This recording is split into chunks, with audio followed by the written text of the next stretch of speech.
So I feel like with the isolation has given us, all of us, a lot of, plenty of chances to cook at home.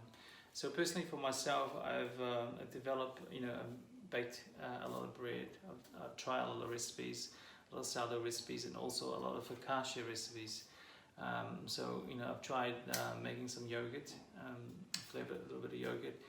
I've steamed a lot of fish, cooked a lot of whole cuts of meat, and even vegetables, like whole vegetables, cooked whole, cabbages, pumpkin, just different flavor profile when you're actually roasting them whole. So I find that that's actually quite an interesting way to try things are coming into season right now. There's plenty there. I find that the change of season from autumn to winter now, there's a whole new range of ingredients coming in that you actually can try. So I feel like the best thing you can do right now is just cook, trial and error. It's probably the best way you can discover new dishes.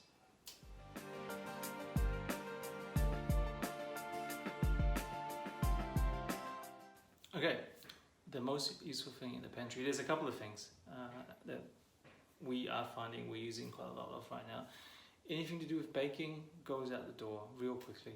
So we got flour, we got sugar, we got yeast, some butter, because we're doing a lot of cooking as well. So oil, salt, it's all the things that right now it's actually being used a lot. So any of those things to do with baking and cooking, it's going through the doors real quickly.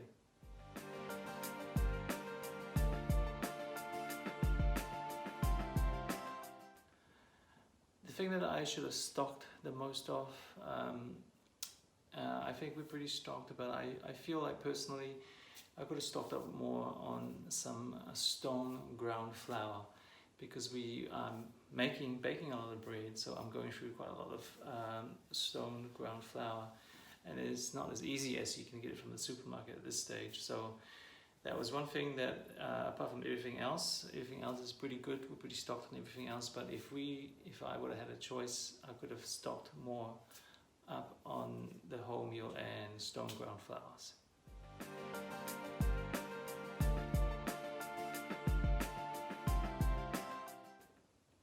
I'll probably be my close family, be the first people that we'll have for dinner when the lockdown is over. So we haven't seen each other, physically seen each other for a little while. So it's our bubble.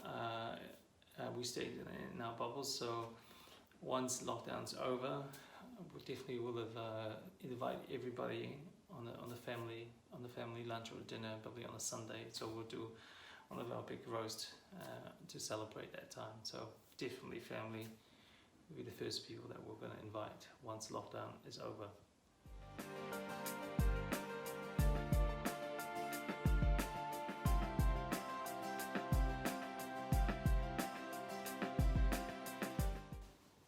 Alright, so on the weekend there's plenty of local markets open, mostly on the weekends, that you can buy a lot of produce from, New Zealand produce.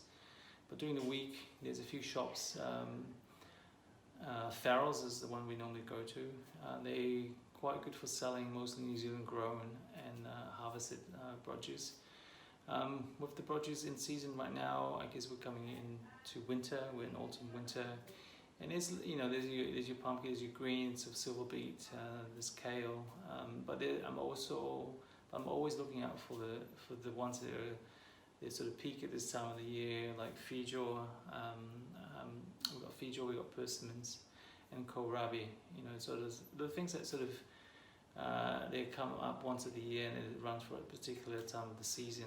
And also there's some real interesting yams at this time of the year in New Zealand. They're popping up, so plenty to choose from.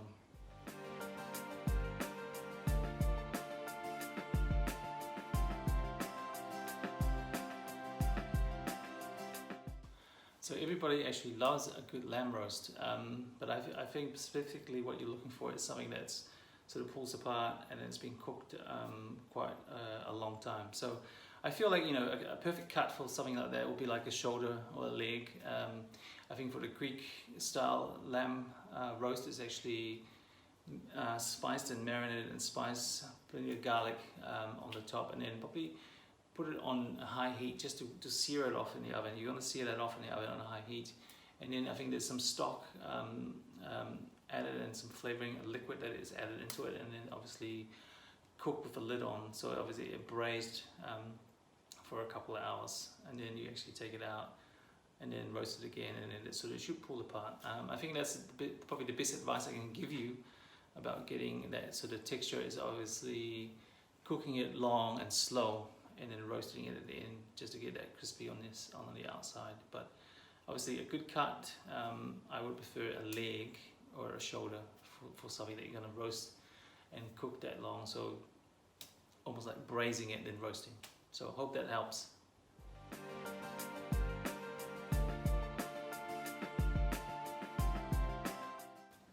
With kids at home, it's always hard, or try to keep them busy. So I always find with our guys, we try to get them involved in actually making their own snacks, making their own food. Pizzas is quite useful because they help make the dough, and they make their own fillings, choose their own fillings, cut their own fillings, roll their own bases out. Pancakes are good. A lot of baking, obviously, with scones and things like that. But with non-food related ideas, they made Play-Doh with using flour, oil, salt, and also paint. They do sort of paint using, they make their own paint using coloring, flour and water. So, just some ideas there. Hopefully they can help you. I know it's always hard to keep kids entertained, especially if they're staying home all the time these days. So, all the best.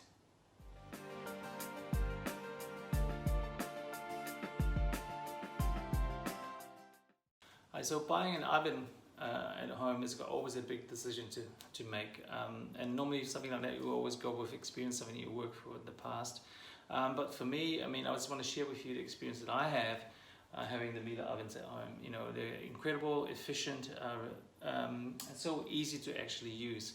I use the steam combination oven, which I normally do for steaming, poaching, and obviously sous vide cooking, a little bit of sous vide cooking at home. Down the bottom, you got more than 11 functions in there, from moisture plus to intensive bake, fan plus. And depending on what you're making, from baking to sort of larger dough to biscuits, it sort of gives you the options to choose from. And also there's always plenty of guidelines on the Miele website with recipes that you can actually call on to give you a little bit of assistance. The other thing too, if you actually develop some dishes and recipes that you actually use, you can actually save it in the oven, so then the next time you go into cooking something, it's already sort of pre-programmed. So it's very user-friendly, easy to use, and plenty of options you can work with.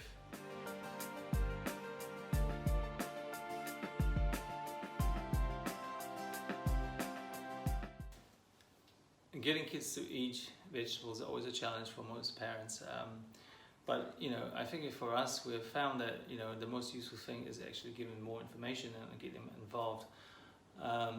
We've taken them shopping so they can actually see the vegetables and sort of choose it with you, and you're sort of planting that seed for them about eating greens and why it's so good for them. Another way too, I always sort of get them involved in making dinner. So then they'll either be peeling or chopping something up. Get them involved in making dinner, so when it comes dinner time, they're already sort of being involved in the process, so they make it a little bit easier for them to eat their greens or their vegetables. We've done a lot of chips, like kale chips and things like that. We dry it in the oven, like greeny leaf vegetables that we sort of flavor with miso, marmite, or anything like that, and sort of bake them so they're nice and crispy.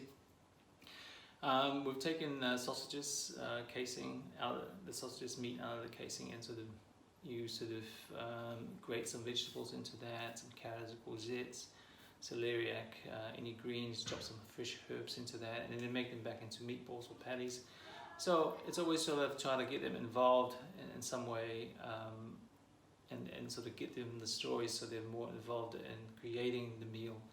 So it makes it a bigger part of it. And if you're lucky enough to have some space and some land, get them that early stage of growing the vegetables so they can see it, something that's growing, and then they can get to harvest it, and then they get to eat it and prepare it and eat it. So I think it's a few things that can work, but you know, I definitely tell you it's very challenging at times to even get them involved to eat their greens. But there's a few tips there. Hopefully that will work for you.